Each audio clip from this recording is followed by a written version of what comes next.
happening, YouTube? My name's Immortal Coil, and today we're talking Star Wars Season 7, Clone Wars.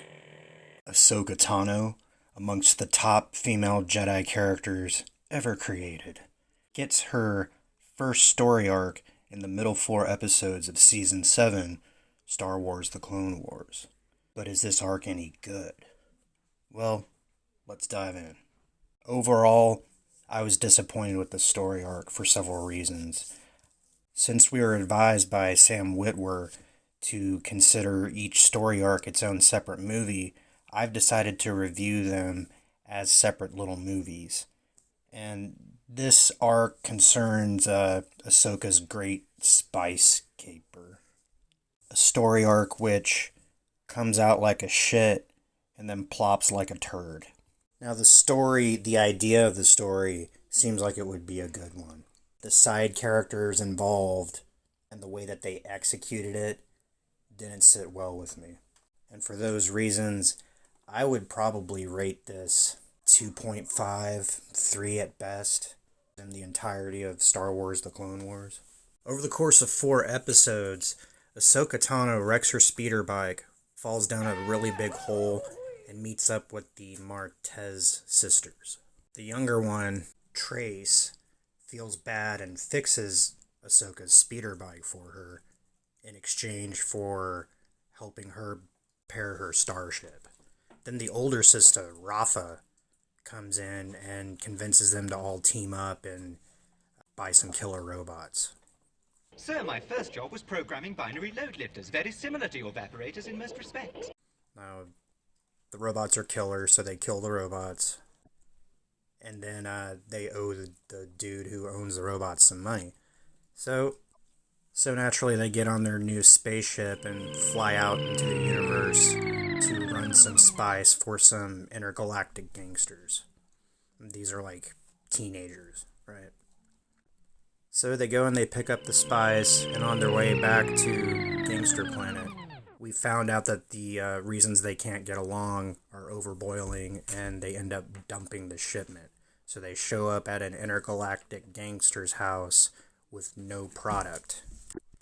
So instead of doing what a good, bad intergalactic gangster would do and execute them on the spot, they actually decided to throw them into intergalactic gangster jail. Because this is a kid's show. All this time we found out that the Martez sisters don't like Jedi, so Ahsoka has had to keep that a secret, and every time they get caught up in shit, she has to covertly use the Force in order to turn the situation advantageous. Such is the case in intergalactic gangster jail. They try to make an escape, they use Force mind tricks, they blow up a bunch of shit. Well, finally, we see some Mandalorians who recognize Ahsoka. And right after they make their final mad dash, instead of doing what a good intergalactic gangster would do and kill them, they just get on getting put back in jail. Wash, rinse, repeat. Because kid show. Ahsoka gets smart and tries to make like she doesn't know the sisters, and then offers them to go and get the place where the spice was quote-unquote hidden and bring it back to the gangsters. So the gangsters let them go, and Ahsoka goes back into jail. Now that she's alone, she can use the Force all she wants. So she busts out and goes up to where the head bad gangster guy is and sees him talking to Darth Maul. Now in new Disney continuity, Darth Maul is the head of the Crimson Dawn crime syndicate, which they showed at the end of Solo, a Star Wars story. Maul kind of senses Ahsoka as his hologram turns to look at her, but she senses that he senses him and scuttles off before he makes visual confirmation. So the 3 girls leave, they fly back to Coruscant, and lesson learned, make up. But just as the Martezes are about to say, hey Ahsoka, you're not so bad anyway, even if you are a Jedi, the Mandalorian shows up and says, we got problems on Mandalore with Maul. you should come with us. And the Martez says, yeah, you should go with them. We'll be all right here. And then everything's happy, hunky-dory, right? Not for me. Although, in the attempt to Disneyfy the Star Wars franchise, they're creating new product and trying to self-reference said new product within something that old Star Wars fans are familiar with and likely to watch. Plus, it's a cartoon, so it's automatically a kid's show. They failed to look at certain formulaic ingredients that have always been there and try to force, while placing unnecessary diversity into their product. Here's what I mean, and this is something that I want to be careful not to mispronounce, so please listen carefully. Ahsoka, in a galaxy far, far away, long time ago, wrecks her bike, falls down a hole in Coruscant, and runs into two Latina sisters with their heads shaved and full attitude, just like you would expect from a Latina on Earth. Now, I'm not saying that Latinas have no place in Star Wars.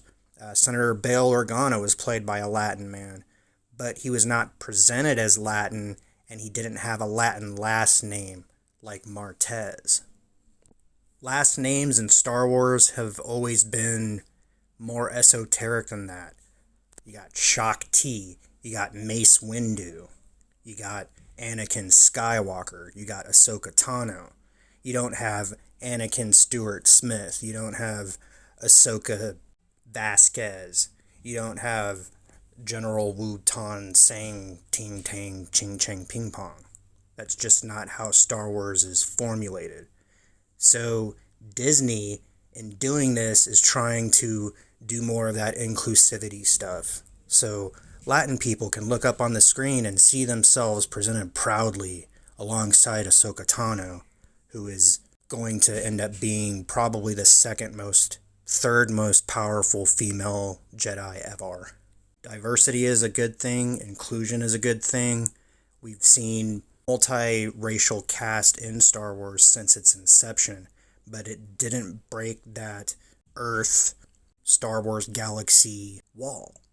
They really should have just thought of better last names and not tried so hard to make them look edgy in a contemporary sense, because all that's going to change someday. The thing that looked edgy in the 70s, which the original trilogy was, in some ways looks tacky now, unless you're clad in a cybernetic suit of black armor.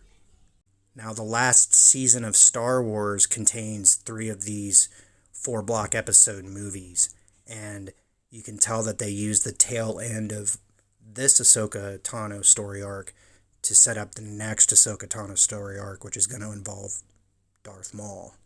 And as this season is progressing, I'm starting to believe that Season 7 was in the can prior to the Disney buyout. But once that happened, the show got canceled. Disney decided to move forward with their own product. But when they saw the success of The Mandalorian and how integral David Filoni was in that series, they all got together in an emergency meeting and said, oh, hey, we have more Filoni product. Why don't we pull that out and produce it? And then everybody will clap and say, yay. The only thing is, I think the caveat on that was Disney got to tweak certain elements of the plot.